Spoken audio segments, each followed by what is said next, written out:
या वाकई में आपको लग रहा है कि अब मोदी जी की विदाई का समय तय है? क्योंकि कल अब हमने देखा इतना बड़ा एक्सपोजे राहुल गांधी ने भी कर दिया, तो अब क्या लगता है दबाव बढ़ने वाला है उन पर रिजाइन करने के लिए?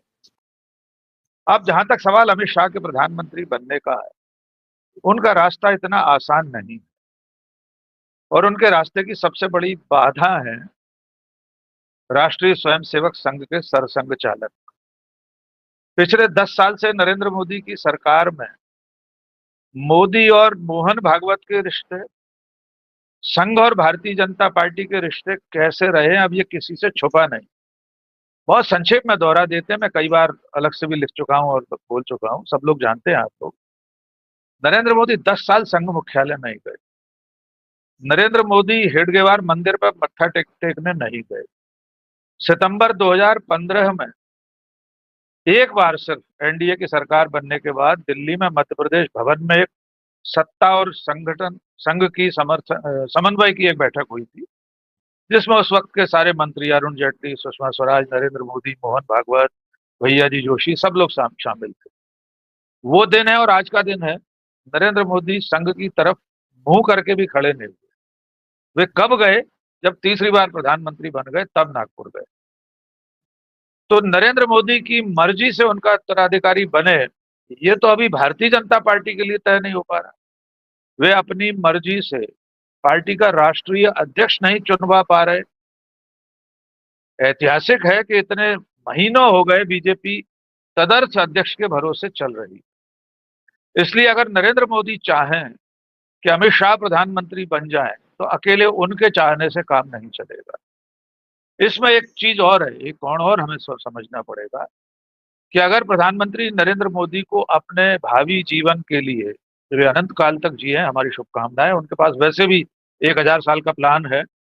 वे अजर अमर हैं, लिविंग गॉड हैं, भगवान विष्णु के 11वें अवतार हैं, नॉन बायोलॉजिकल हैं।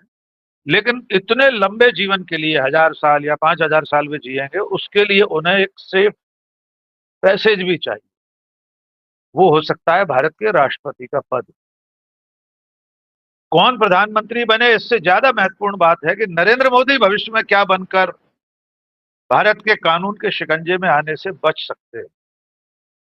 उनके लिए बहुत सारी फाइलें तैयार हैं और जैसा कि राहुल गांधी ने आज भी अपने वीडियो को जारी करते हुए कहा है, 8 मिनट के नए वीडियो में, कि वक्त बदलेगा तो लोग बख्शे नहीं जाएंगे। वे भले चुनाव आयोग की तरफ इंगित कर रहे हों, लेकिन नरेंद्र मोदी भी अपने जीवन काल में ऐसा बहुत कुछ कर चुके हैं कि अगर वे पद पर नहीं रहे तो कानून के शिकंजे में फंस सकते हैं। तो मेरी दृष्टि में पहली प्राथमिकता प्रधानमंत्री बनाना नहीं XYZ को। पहली प्राथमिकता यह है कि नरेंद्र मोदी जी अगर इस्तीफा देते हैं सितंबर महीने में अपने जन्मदिन पर, यद्यपि वो भी बहुत आसान नहीं, वो भी देवा स्वप्न है कि नरेंद्र मोदी अपनी तरफ से ऐसे इस्तीफा दे दें। अगर त्याग पत्र देते हैं तो भविष्य में वे सुरक्षित रहें, उनका निवास स्थान वो न हो जो लगातार बताया जा रहा है। अभी भी शायद संजय राउत ने, किसी ने कोई नया पता ठिकाना बताया, दिल्ली में कोई बड़ी सी इमारत है, पता नहीं क्या नाम है उसका, वहां जाकर उन्हें न रहना पड़े, इसके लिए उनका राष्ट्रपति बनना बहुत ज्यादा जरूरी है। तो मैं अमित शाह के प्रधानमंत्री बनने की संभावनाओं को फिलहाल बहुत बल नहीं देना चाहता।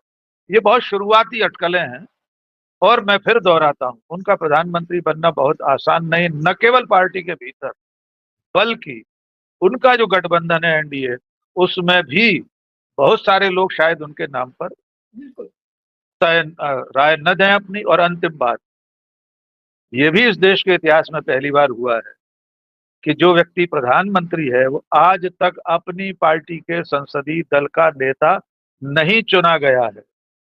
बीजेपी संसदीय दल की बैठक में आज तक नरेंद्र मोदी को अपना नेता नहीं चुना गया। वे उस दिन भी चुनाव परिणाम निकलने के बाद एनडीए के गठबंधन के सांसदों की बैठक में नेता चुने गए और प्रधानमंत्री बन गए। इससे पहले आज तक कभी ऐसा नहीं हुआ।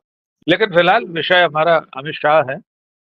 मैं यहां पर अपनी बात को विराम दूंगा कि नरेंद्र मोदी के सामने जब भी कभी ऐसी परिस्थिति आई, सचमुच में वे इस परिस्थिति में हुए, इस हैसियत में रहे कि उनकी मर्जी से कोई और प्रधानमंत्री बने, उनकी बैटन किसी और के हाथ में जाए, सेंगोल वे किसी और को राजाधिराज बनकर अपने किसी उत्तराधिकारी को सौंपे, तो वे निश्चित तौर पर चाहेंगे कि वो सेंगोल अमित शाह के हाथों में जाए।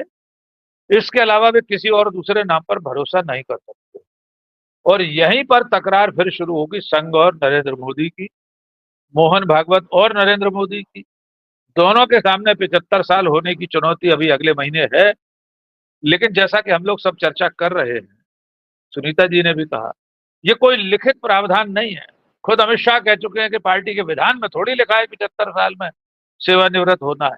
वो तो उस वक्त जरूरत थी लाल कृष्ण आडवाणी, मुरली मनोहर जोशी, जसवंत सिंह, यशवंत सिन्हा, सुमित्रा महाजन, इन सब लोगों को हाशिए पर भेजना था, इसलिए फॉर्मूला लागू कर दिया गया। पार्टी में तो बहुत सारे ऐसे विधान हैं, एक व्यक्ति एक पद वाला। जगत प्रकाश नड्डा तो 2-2 पदों पर बने हुए 1.5 साल से, केंद्र में मंत्री भी हैं, पार्टी के राष्ट्रीय अध्यक्ष भी है। तो इस पार्टी में कोई विधान नहीं चलता। मोदी शाह एसोसिएट नाम की एक कंपनी है, जिसमें 2 लोग तय कर लेते हैं उन्हें क्या करना है, पर्ची से मुख्यमंत्री बना देते हैं, पर्ची से मुख्यमंत्री हटा देते हैं। तो कल अगर प्रधानमंत्री बनना होगा तब भी ये दोनों बैठकर तय करना चाहेंगे, लेकिन क्या वे ऐसा कर पाएंगे? क्या वे सचमुच अपनी मंशा से अमित शाह को प्रधानमंत्री बना पाएंगे, अमित शाह बन पाएंगे? ये सवाल अभी भविष्य के गर्त में है। लेकिन मैं फिर कह रहा हूं, ये बहुत आसान नहीं है।